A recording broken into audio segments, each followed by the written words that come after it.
Hello and welcome back to Nerd News Today. And joining us now on the other side of the screen today, we're chatting with Tananarive Due. She is a film historian, a scholar, and award-winning author of books like The Between, The Living Blood, and The Black Rose. She's also part of the upcoming documentary that's about to be released on Shudder, Hard Noire. Tananarive, how's it going today? It's going great. Thank you so much for joining us here. I just saw the trailer for the film recently. It seems like a really interesting film and something that just seems like I can't believe it took this long to actually make it because it's such a very, very interesting topic. So let's just go ahead and dive right on in. And how did you actually get involved with this documentary? Well, I was approached by the producers. So Phil Nobile Jr. and Ashley Blackwell, and the right was one of the writers, and they approached me. They knew I was teaching a Black horror course at UCLA called The Sunken Place: Racism, Survival, and the Black Horror Aesthetic, and I'd had a surprise visit from Jordan Peele, so the class went viral. And I was just excited to be invited. They did all the hard work. They did the pitching and they did the writing. I just had to show up and do my on-screen conversation about Black horror, which is my favorite thing to talk about. I should say it came out earlier. It came out. It's already been out on Shudder, but it's about to be released on Blu-ray. So yeah, it seems like a really, really great film, and there's a whole lot of people in that besides yourself as well. If you don't mind, actually, can you kind of just remind us who else appears with you in that film? Well, it's like a who's who in Black horror. So you have Tony Todd from Candyman and Rachel True from The Craft, directors Ernest Dickerson, Rusty Cundiff, who directed Tales from the Hood. Jordan Peele makes an appearance in the documentary. So really, it's a who's who for both sort of the cult Black horror hits of the past, like Blackula, even, William Crane, the director of Blackula, is in it, as well as bringing it to the contemporary. So the latest film that we were able to discuss at all, or show images from at least, was Jordan Peele's Us. I think one of the really cool things about the documentary was how it was shot and how when the interviews are done, they're done basically it's you with someone else typically in a theater, and I thought that was a really interesting way to shoot it. Were they actually showing you guys clips in the theater to watch and then discuss amongst each other? Actually, yes, it was at the LA Independent Theater here in Los Angeles. And I'm going to give credit to Xavier Bergen for that great creative approach. And yes, sometimes people were paired to look at clips and then discuss them. And sometimes we were there by ourselves. But how appropriate to be in a movie theater. Horror movies are something that we all absolutely love. So, of course, where else would we discuss them but in a movie theater? I'm curious, did you get to hang out with anybody or meet any of the people that were involved in any films that you've loved and haven't met before? Did you get to hang out with anyone? It was kind of cool, actually. Okay. Ken Foree from Dawn of the Dead. I had never met him, so I got to meet him. I think that was at the premiere. And then when I went to shoot, I was posing for pictures just like a fan, just like anybody else. I think I was posing for pictures with Keith David, Rusty Cundiff.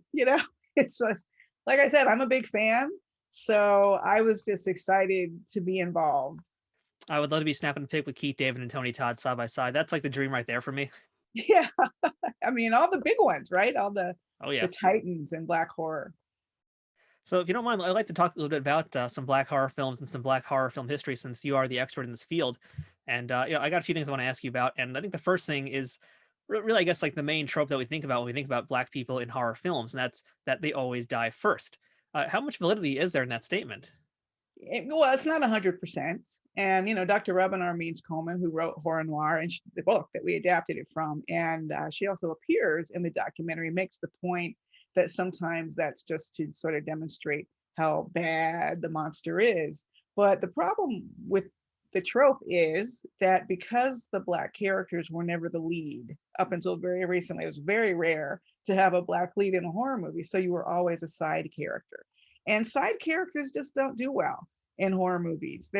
Someone has to die to show the menace to the main characters. And it's just really unfortunate that so often the Black characters not only got sort of stuck in this slot of dying, but often they would die in a sacrificial way, like they're dying so that the white characters may live, you know, which is something that happened. Oh my gosh, I'm forgetting the name of the Annabelle. That's something that happened in Annabelle.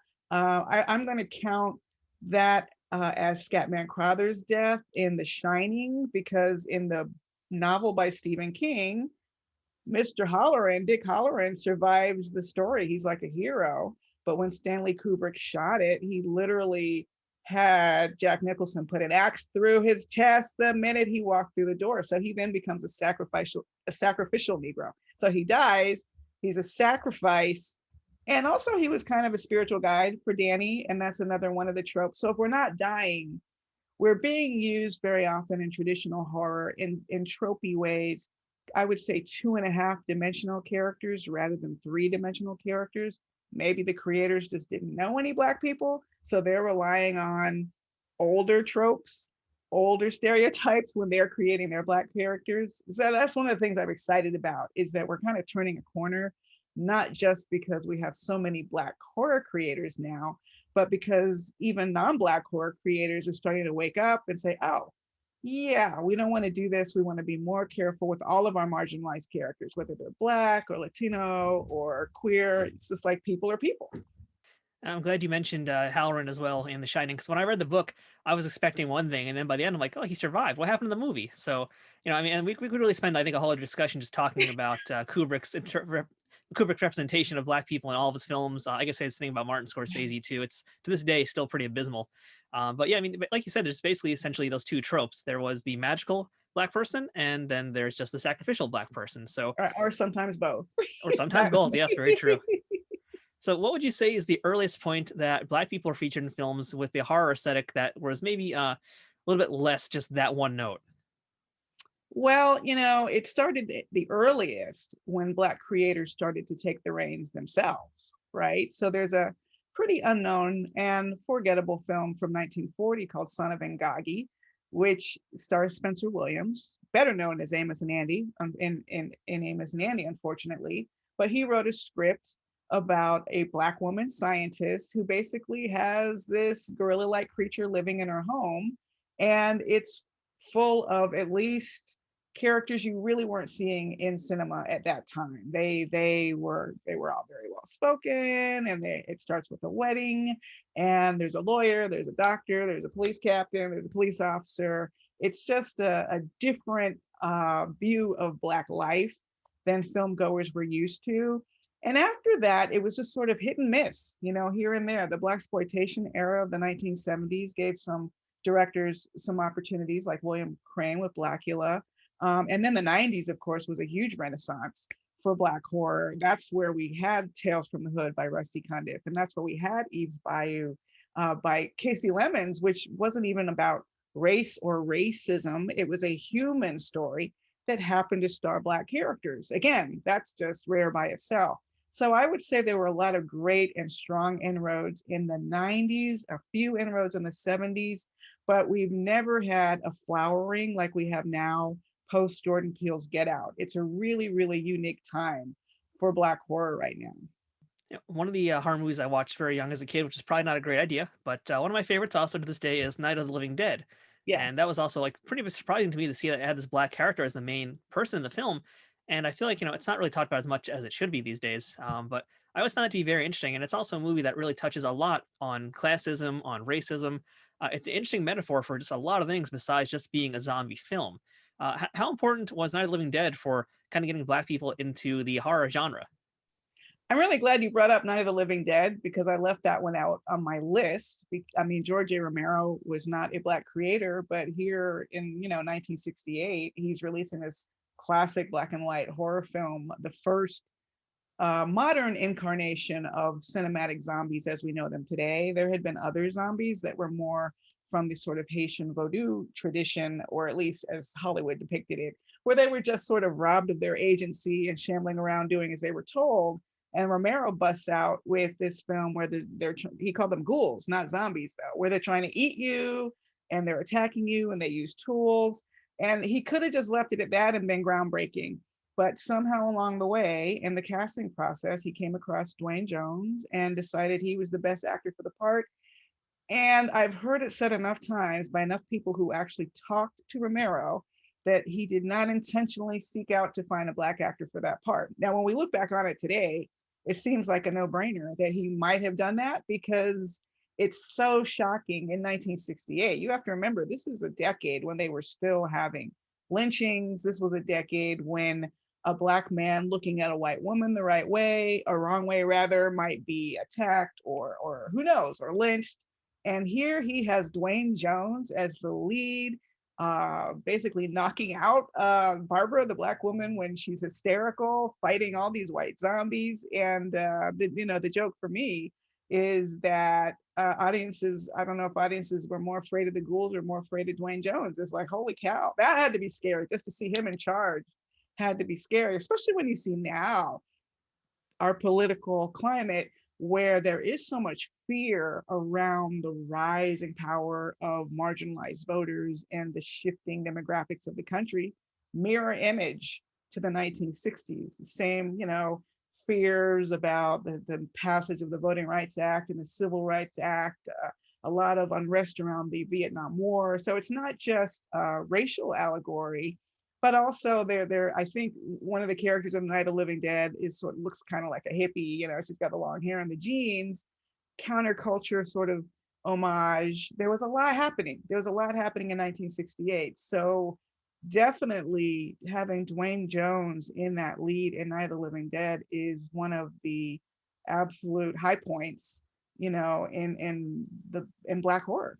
Since we're kind of talking about this subject here of things that are continuing to happen this day, this is something I hear a lot about, not just for horror movies, really just for any movie these days, for any TV show. You always hear some people criticize things and say, oh, well, race, gender, sexuality, none of those things matter as long as it doesn't affect the plot.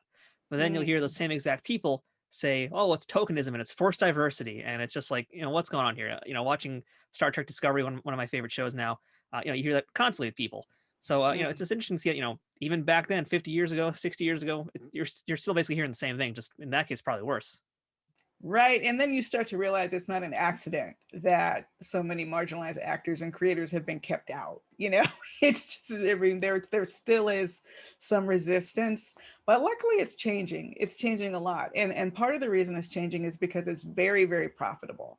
So, you might not be able to rely on Hollywood in particular to just do the right thing for the sake of doing the right thing, although there obviously have been allies like George A. Romero, who he didn't just have Dwayne Jones in Night of the Living Dead. He came back with Dawn of the Dead, with Ken Foree, another Black lead. So I think he had figured out by the second film that was a really powerful statement, right? And he wanted to do that. But a lot of the time, Hollywood is who you know.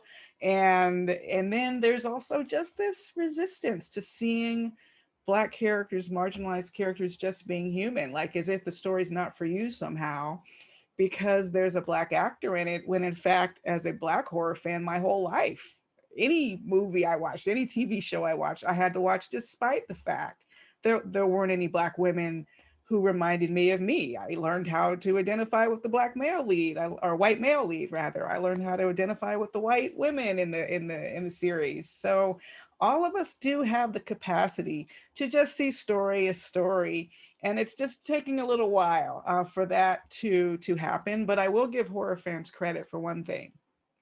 Horror fans love novelty, and I think that's one of the reasons there's been so much success with Black horror, because horror fans love novelty. So I think that's one of the reasons we've had so much success with Black horror, because on a certain level, horror fans just want to be scared. And they don't care what the character looks like. They literally don't care what language the movie is in, right? Because the first time I saw The Ring, it was an old video, just like in the movie, and the subtitles were so worn away, I couldn't read them. So I had to watch it in Japanese, and I was still watching it like this, like riveted. And it was the scariest movie one of the scariest I had ever seen, and I couldn't understand a word of it. That's what horror fans are. We're just looking for, in fact, the more novel, the more unusual, the more you haven't seen it done quite that way, the scarier it is. I think it's a really good segue to go into talking about blaxploitation. And I know that people can talk in depth about Blackula. There's actually another movie I want to talk about and kind of compare and contrast that too, and that's Ganja and Hess, which I think it's a very mesmerizing experience of a film, and it's very much almost in its approach more like an art house film than I would say a traditional blaxploitation film. So when we're comparing something like Blackula to Ganja and Hess, I mean, how do these two things fit together? The fact that they're basically a year apart in production, I mean, how do these two fit together in this genre? Well, it's kind of, well, it's a funny story and a tragic story, but at the same time, because Blackula had huge success, and of course Hollywood loves to mimic a huge success.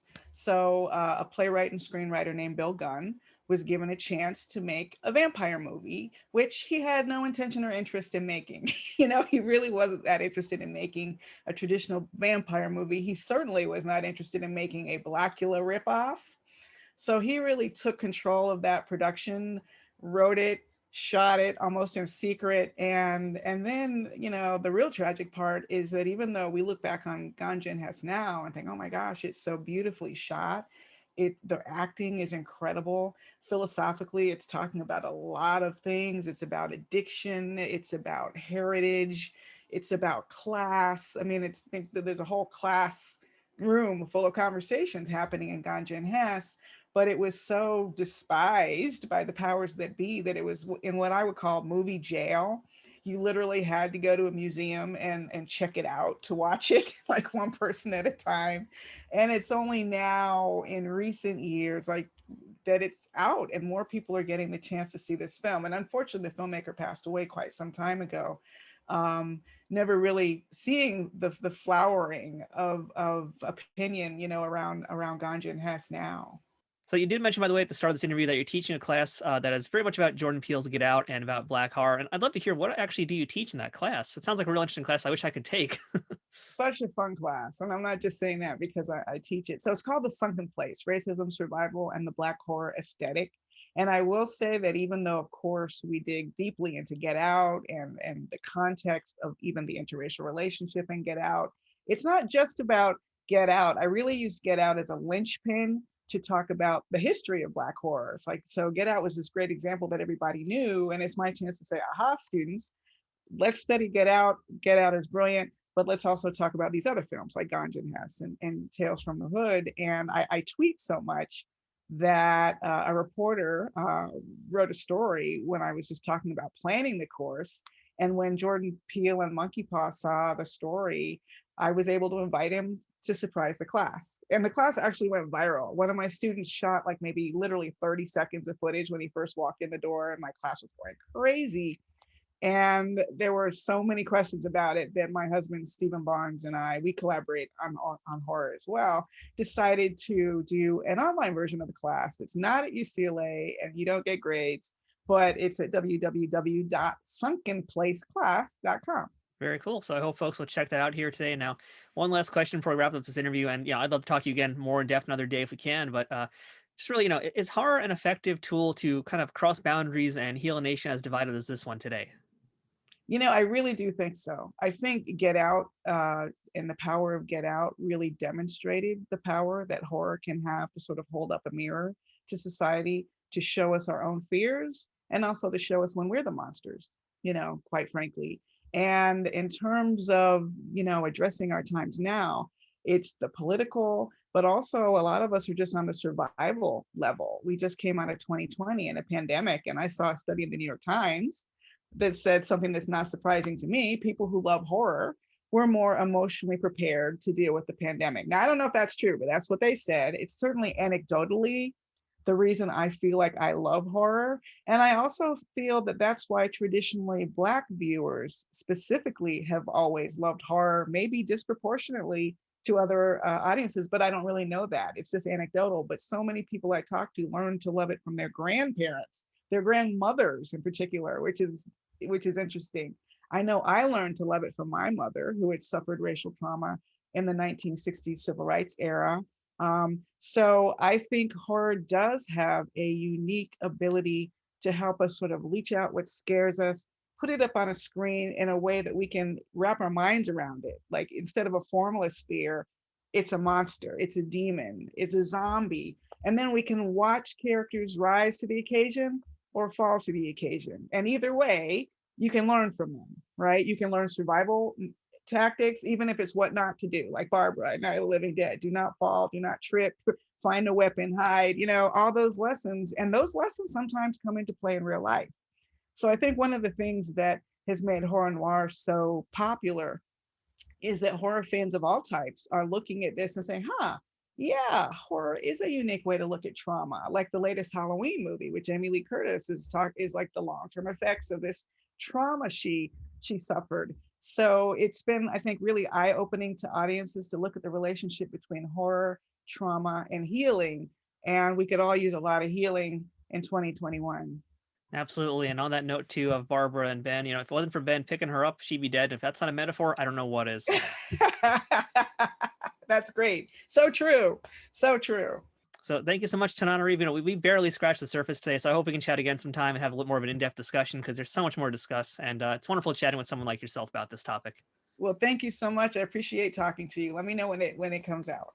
Will do. So, folks, All you right. guys can check out Horror Noire: A History of Black Horror on Shudder and also now on Blu-ray. So we're gonna have links to that in the YouTube description below. Make sure you guys check it out. So, Tananarive, thank you so much. We'll see you guys later on.